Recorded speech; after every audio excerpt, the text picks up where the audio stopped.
नमस्कार। Farm to future के platform पे एक बार फिर से आपका स्वागत है। मैं मनोज आप लोगों के साथ अपने खेतों के बीच से।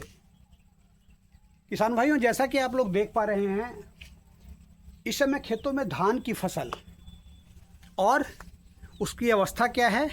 पौध जो है वो गर्भाधारण की अवस्था में है और बालियां भी दिखाई देनी चालू हो गई हैं। एक किसान इस समय में अपने खेतों के लिए क्या करे, किन बातों का ध्यान रखे जिससे कि उसे ज़्यादा से ज़्यादा उत्पादन प्राप्त हो सके। अपने वीडियो के अगले भाग में मैं इन्हीं बातों को आपके साथ शेयर करना चाहूँगा। अगर मेरा प्रयास आप लोगों को पसंद आए तो उसे लाइक करें, सब्सक्राइब करें और लोगों को शेयर करें, ताकि मेरी जो आवाज़ है, मेरा जो ये प्रयास है, वो ज़्यादा से ज़्यादा लोगों के बीच में पहुँच पाए। ये पौध के गर्भाधारण की अवस्था है और आने वाले 1.5 महीने में ये जो पौध है ये कटकर हमारे घरों में चली जाएगी। तो उन 1.5 महीनों के शुरू के जो 15 दिन हैं, 10 से 15 दिन, उसमें एक किसान अपने खेतों में क्या करे कि उसे जो है एक बेहतर रिजल्ट प्राप्त हो, ज़्यादा उत्पादन वो प्राप्त कर सके। हमने जो खर्चा करना था वो कर दिया। अभी हम क्या कर सकते हैं जिससे हमारी पौध बेहतर स्थिति में आए, बेहतर उत्पादन आए और बेहतर मुनाफा हमें मिल सके। इस स्टेज में एक किसान को अपने पौधों के लिए 2 बातों का मुख्य रूप से ध्यान देना होता है। पहला, खेतों में पानी की मात्रा को बनाकर रखें। कितनी मात्रा को बनाकर रखें? खेतों को भर कर नहीं रखें। भरने से क्या होगा कि आपके पौधों की जड़ों में जो है हवा जानी बंद हो जाएगी और उससे कई दूसरी बीमारियां जो हैं आपके पौधों पे अटैक करनी शुरू कर देंगी। 1 इंच से 1.5 इंच पानी अपने खेतों में बना कर रखें। और चूँकि खेत ऊंचे नीचे हैं तो इतना अगर संभव नहीं है तो इतनी नमी बना कर रखें कि जब आप अंगूठे से अपने खेत की ज़मीन को दबाएं तो आपका अंगूठा भीगा हुआ नजर आए। और इसके लिए ये ज़रूरी है कि अगर बारिश हो जाए तो ठीक है, नहीं तो नलकूप से 2 से 3 दिन बाद अपने खेतों में पानी टहलाते रहें, घुमाते रहें। इसके बाद जो दूसरा कदम है वो ये है कि इस समय ज़्यादातर लोग क्या करते हैं कि अपने खेतों में दूसरी खाद का इस्तेमाल करना चालू कर देते हैं। जेब अगर अलाउ कर रही है तो फिर उसी मिक्सचर को दोबारा डालते हैं, नहीं तो फिर यूरिया का छिड़काव करते हैं। जबकि हकीकत ये है कि इस अवस्था में पौधों को किसी भी रूप से नाइट्रोजन की ज़रूरत नहीं होती है। और जब नाइट्रोजन की ज़रूरत नहीं होती है तो यूरिया हमारे लिए कहीं से भी उपयोगी नहीं है। हम खेतों में यूरिया का अप्लाई करते हैं, पौधों में हरियाली आपको दिखाई देती है, अच्छी दिखाई देती है और एक किसान उस हरियाली को देखकर खुश होता है। लेकिन इस अवस्था में यूरिया जो है, नाइट्रोजन जो है, वो हमारे पौधे की हरियाली को बढ़ा सकता है, लेकिन हमारे पौध को कमज़ोर कर देता है, तनों को कमज़ोर कर देता है। और तनों के कमज़ोर होने से क्या होगा, थोड़ी सी हवा में हमारे तने सोने के लिए तैयार रहते हैं। दूसरी जो दिक्कत आती है वो जब बालियां निकलती हैं तो आप देखते हैं बालियों को, जैसा कि मैं आपको दिखाना चाहूँगा। ये जो बाली है, ये बाली जो है वो अभी जो ये बाली आपको दिखाई दे रही है, ये लगभग 15 इंच की बाली जो है वो है।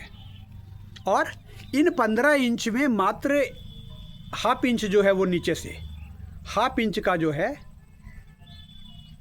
वो जगह बचा है जो खाली है। लेकिन अगर हम अपने इन खेतों में यूरिया का इस्तेमाल करते 5 से 7 दिन पहले, चूँकि ये बालियाँ निकल चुकी हैं उससे पहले,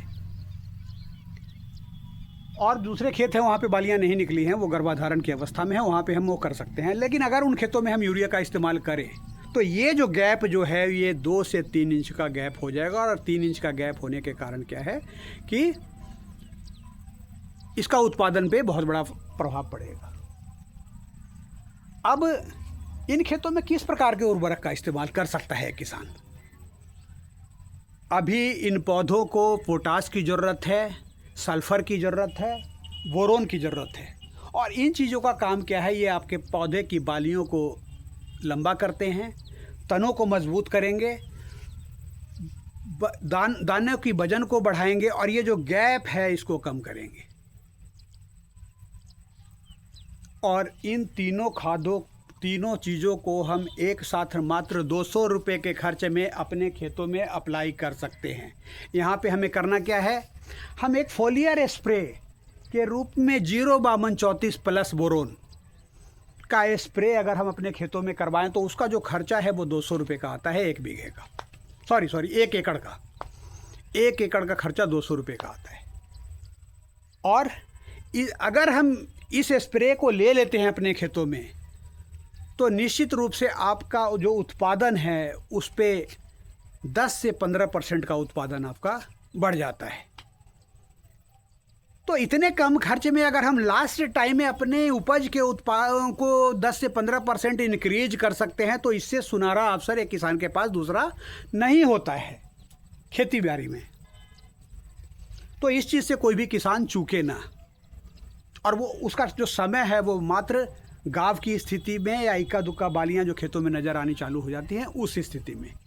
उससे दूसरा फ़ायदा आपको क्या होता है, ये जो छिड़काव है, ये जो फोलियर स्प्रे है आपके पौधे की इम्यूनिटी पावर को वो बिल्ड करता है और उससे आपके पौधे की रोग प्रतिरोधक क्षमता जो है बढ़ जाती है। रोग प्रतिरोधक क्षमता के बढ़ जाने से क्या होता है कि इस अवस्था में कई प्रकार के रोगों का, कई प्रकार के वायरस का जो अटैक होता है आपके पौधों पे वो कम हो जाता है।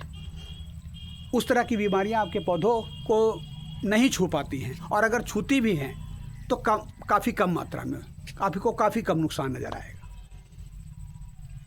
तो इस अवस्था में इन 2 चीज़ों का अगर एक किसान ध्यान रखता है तो वो ज़्यादा से ज़्यादा उत्पादन अपनी फसल से ले सकता है, ज़्यादा से ज़्यादा धान अपने घर को ले जा सकता है और ये करना चाहिए। आज के लिए इतना ही। आगे किसी दूसरे इशू पर आपके साथ, आपके बीच फिर से अपनी किसी अलग वीडियो में, तब तक के लिए धन्यवाद।